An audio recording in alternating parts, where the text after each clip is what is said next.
Pemirsa, pedagang di Desa Dapoha Kecamatan Kubu Tambahan yang tewas setelah menjadi korban kejahatan pencurian dengan kekerasan mengalami luka berat pada bagian kepala. Diduga korban mengalami luka tersebut akibat benda tumpul.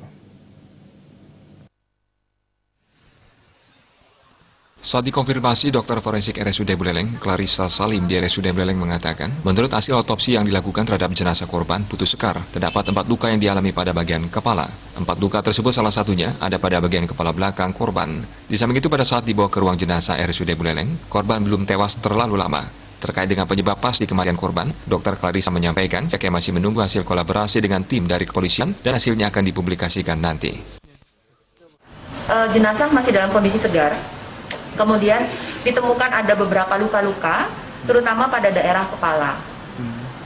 Itu saja yang kita temukan. Kemudian kalau untuk hasil otopsinya sendiri akan kita rilis atau akan kita keluarkan setelah selesai seluruh pemeriksaan, kita kolaborasikan dari hasil pemeriksaan kemarin. Artinya itu luka tersebut kena benda tajam atau benda tumpul? Oke, jadi kalau misalnya dari luka-luka yang kita temukan kemarin memang lebih mengarah ke arah benda bukan benda ya. Jadi kekerasan tumpul. Masalah benda kita tidak bisa menentukan karena kan kalau benda harus saksi mata yang melihat.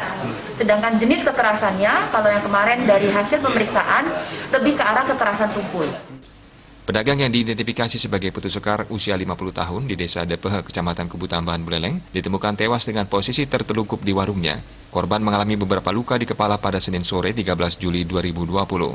Sebuah kalung emas dan tas pinggang milik korban hilang dibawa oleh pelaku. Saat ini pihak kepolisian masih mengembangkan kasus pencurian dengan kekerasan tersebut.